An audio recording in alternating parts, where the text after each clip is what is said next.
kami belum ada. Aku belum dengar maksud saya. Belum dengar apa-apa. Yang saya dengar dari Mbak Puan ya, kalau soal ketemu Pak Prabowo dan Ibu ya pasti. Kata Mbak Puan. Kalau yang lain aku nggak tahu, Bos. Mbak Puan intens ya komunikasi dengan Yes. sangat Cukup intens. ya. Dengan ibu Ketua ya? DPR kan, kalau anak dengan ibu ya biasa intens. Kalau dengan Pak Prabowo kan karena ketua DPR. Kisi-kisi tempatnya nanti untuk pertemuan gimana? Lah kisi-kisi. Tempatnya itu bocorannya Kata kan gitu. tarik-menarik, ada apa di TU atau di di Menteng Hambalang kah, atau di bukan? Hambalang. Ini terus terang aja saya nggak tahu. Kalau saya nanti ngomong saya ngarang. Pasti saya bohong ya. Kan? Soal ada isu juga, Pak. Pelantikan MPRD ini kan Mas lebih banyak berkiprah itu di DPR dan ketua komisi 3 bidang hukum gitu ya. Kalau MPR kan lebih banyak ke isu-isu kebangsaan. Nah ini seperti apa penugasannya gitu Mas? Ya kalau kemarin kan sesungguhnya kan hukum itu kan justice ya, keadilan. Kemarin udah kita bicarakan bahwa gitu kan anatomy of justice-nya kayak apa. Oke, tapi kalau ini nanti kan saya pasti akan lebih banyak di MPR. Gitu loh. Jadi menjadi guardian of constitution ya. Ya, menyelesaikan hal-hal yang belum selesai. Itu aja yang mungkin masih perlu diskusi-diskusi tentang ketatanegaraan. Berarti akan fokus ke Tapi ya kan fokus misalnya apakah ya pantas sih misalnya Pak Prabowo ini bukan Pak Prabowo calon presiden atau calon wapres ketika sudah menang itu dilantik atas dasar keputusan KPU. Iya. Nah, kan Tidak itu kan jadi ya. tentang MPR. Tidak Ya, jadi. apakah setara KPU? Oh itu nanti mau dikaji lagi Mas? Nah, dikaji nanti kan didiskusikan. Nah, gitu didiskusikan. Ini kan cuman keberlangsungannya aja supaya lebih kuat. Kan presiden itu penguasa tunggal, Bos. Ya. Praktis sistem presidensial itu kan kayak penguasa tunggal aja. Semua kekuatannya kan di presiden kan itu.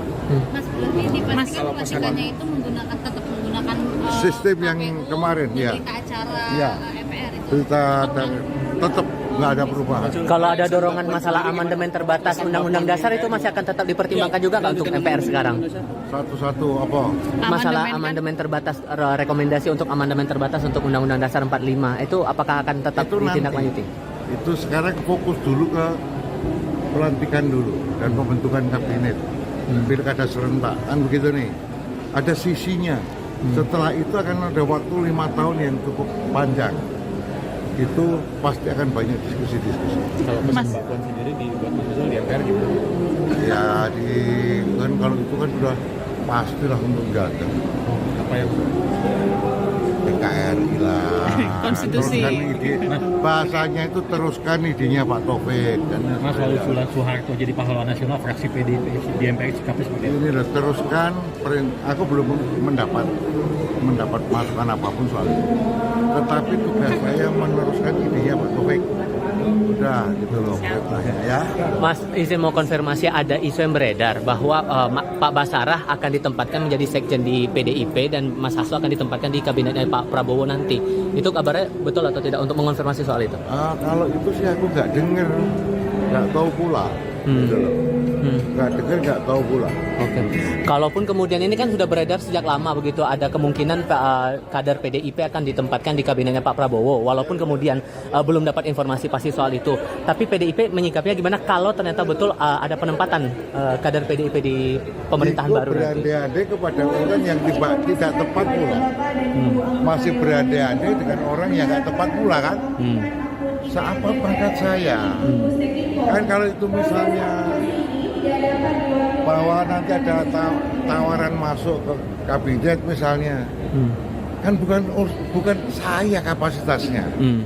CC-nya nggak cukup saya. Oke, berarti belum ada sikap dari DPP soal itu Nah, berarti kalau ya? soal itu kan kita juga nggak ngerti. Ya. Terima kasih ya. Jadi jangan kau potong-potong nanti gitu loh. Ini harus overcall. Jadi ini bukan soal DPP ini. Jadi DPP belum misalnya susah loh. Jadi ginilah intinya supaya kau tidak potong-potong aku nanti aku malah kena urusan. Oke. Kalau ditanya kepadaku apakah nanti masuk ke pemerintahan atau tidak? Jawaban saya tidak dalam kapasitas menjawab itu. Karena itu adalah kewenangan Ibu Ketua. Oke, clear ya? Oke, itu aja lah, ayo. Biar Masuk ke dalam pemerintahan, masyarakat mengkhawatirkan DPR ini akan jadi melempem karena undang-undang yang penting yang diharapkan masyarakat itu tidak bisa berjalan seperti para pasang aset. Ini kan diharapkan sekali dulu di zaman Mas Fadlul di Komisi 3 bisa dilakukan dan dikerjakan untuk masalah DPR. Mungkin ada tanggapannya Mas? Tentu setiap habis pelantikan ada harapan-harapan. Harapan aspirasi, harapan rakyat kan banyak. Harapan yang mana yang diwujudkan kan gitu. Tentu dalam sisi Pak Presiden sendiri akan punya agenda prioritas. Dari agenda prioritas itu tentu di lapangan nanti di DPR-nya gimana.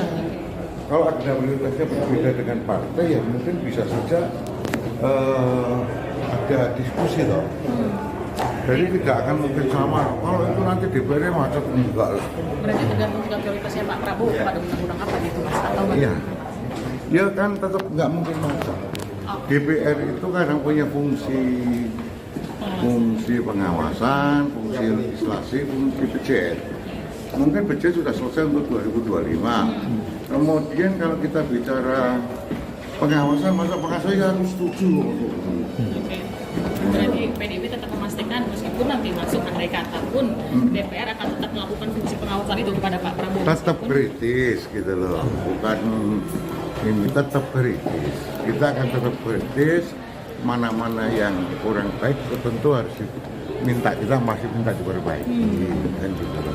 Tapi apakah PDIP juga akan bersuara dengan undang-undang yang diharapkan oleh masyarakat ke PRT? Oh tentu, itu PRT nanti kita buka RDP aja lah, RDPU rapat dengan pendapat umum aja. Karena ini orang belum paham sih kultur kita. Oke, siap. Kultur kita itu kalau di Jawa sana ada batik. Siap. Itu agak beda itu konsepnya dengan transaksional sekali. Oke, Lain siap. ya. Oke, Oke. siap. Terima kasih Thank you, Mas Fajrul. Menjunjung tinggi prinsip jurnalisme dalam setiap tayangan terbaiknya. Menghadirkan berita bernilai sebagai referensi. Gelar bicara yang tajam, Tidak, ini kan kebohongan dok. mengupas fakta demi fakta dan mendorong pencarian solusi. Serta investigasi yang mengungkap kebenaran. Rosi, Satu Meja, The Forum, Sapa Indonesia Malam. Nilu, ikuti semuanya bersama Kompas TV.